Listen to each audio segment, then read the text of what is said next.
A Republican congressman from Tennessee has claimed that Afghan refugees are being given free rein of the military base in Virginia where they're being housed as their special immigration visas are processed. Representative Mark Green wrote a letter to Secretary of State Antony Blinken on Wednesday claiming that an anonymous source from Fort Pickett told him that the refugees, some of whom he claims are unvetted, have even been allowed to leave the base in Ubers unchallenged. He has also claimed to have heard reports of sexual assaults, but did not offer further details.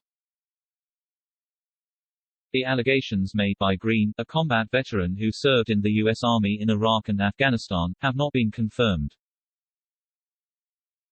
Most Afghan refugees, who helped the American military during the War on Terror, are being housed in third-party countries before their arrival in the United States. Some, who were in latter stages of their approval process for their SIVs, have completed at least partial vetting and were taken to military bases in the U.S.To complete the process after they were deemed safe enough to be on American soil. I am writing to express deep concerns about the Afghan evacuees who are being held at Fort Pickett while awaiting the vetting process, Green wrote in his letter to Blinken. I have recently been made aware by someone at Fort Pickett that the evacuees basically have free rein of the complex and have even been allowed to leave despite not having completed the vetting process.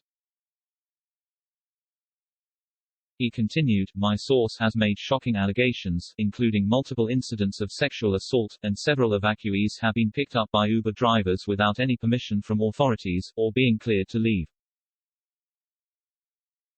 Green claimed that his source told him that soldiers tasked with guarding these evacuees are unarmed and have no authority to arrest or stop any of them from simply leaving. I know firsthand that we have a responsibility to those who risk their lives to serve as interpreters for our troops. Their bravery and valiance helped save many American lives, Green said. However, in recent days, reports indicate that the vast majority of evacuees were not interpreters, and the fact that the State Department has still not been able to provide a breakdown is simply unacceptable. Green demanded that the Secretary of State immediately address the allegations, which if true pose a serious risk to our national security, he claimed. The congressman claimed he is talking to sources at multiple locations who he said told him that the issues are not just happening at Fort Pickett. The real challenge here is directions from State.The DoD is getting its directions on how to handle these situations by the State Department. The State Department is failing to give them adequate information, Green said. They don't know exactly how many are even there, so they can't account for someone if they don't return. He added, and they are telling the people if you go and you don't come back, that will end your visa processing. If they want free, they are gone, there is nobody keeping them from leaving. Green claimed that the United States does not have biometric data such as fingerprints for a good portion of the Afghan refugees and said it was possible that Taliban prisoners set free when the Afghan government was toppled could have arrived in the U.S.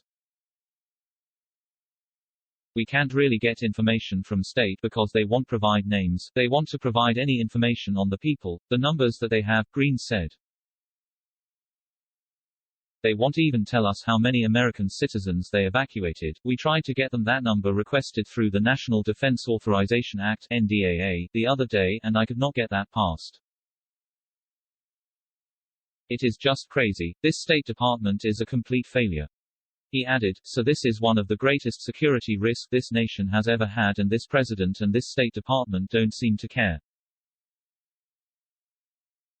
DailyMail.com exclusively reported last week from the remote Fort Bliss subcamp where Afghan refugees are being housed while awaiting new homes in the U.S.The Texas Army base is caring for the Afghan newcomers in a purpose-built housing area at the Dona Ana Range Complex just across the border in New Mexico. The heavily guarded facility has been closed to the outside world since the first of the 2,160 Afghans currently at the camp arrived, with a heavy security presence made up of 1,000 soldiers and military cops patrolling the roads surrounding it. When a DailyMail.com team attempted to visit, military police stopped us getting within a mile of the property and told us not to take photos from a distance. While politicians from Texas and New Mexico have been allowed into the facility, their visits took place with a military escort. Both Republican Senator Ted Cruz and Democrat Rep. Veronica Escobar were allowed in last week, a spokesman for Fort Bliss told Daily Mail. That the Pentagon and the State Department are making decisions on visitors on a case-by-case basis. So far, no media organizations have been allowed in. The heavily guarded facility was thrust into the spotlight this week following Cruz's visit. He claimed afterwards that refugees were getting Uber rides into downtown El Paso, 30 miles away. The leadership at Fort Bliss told me about one of the refugees who called an Uber and took an Uber to downtown El Paso, and they are not detaining anyone there, so if 10,000 refugees arrive there, every one of those 10,000 can choose to leave tomorrow, he said after his visit. Cruz also said he thinks Afghan refugees should be resettled in third countries rather than within the U.S.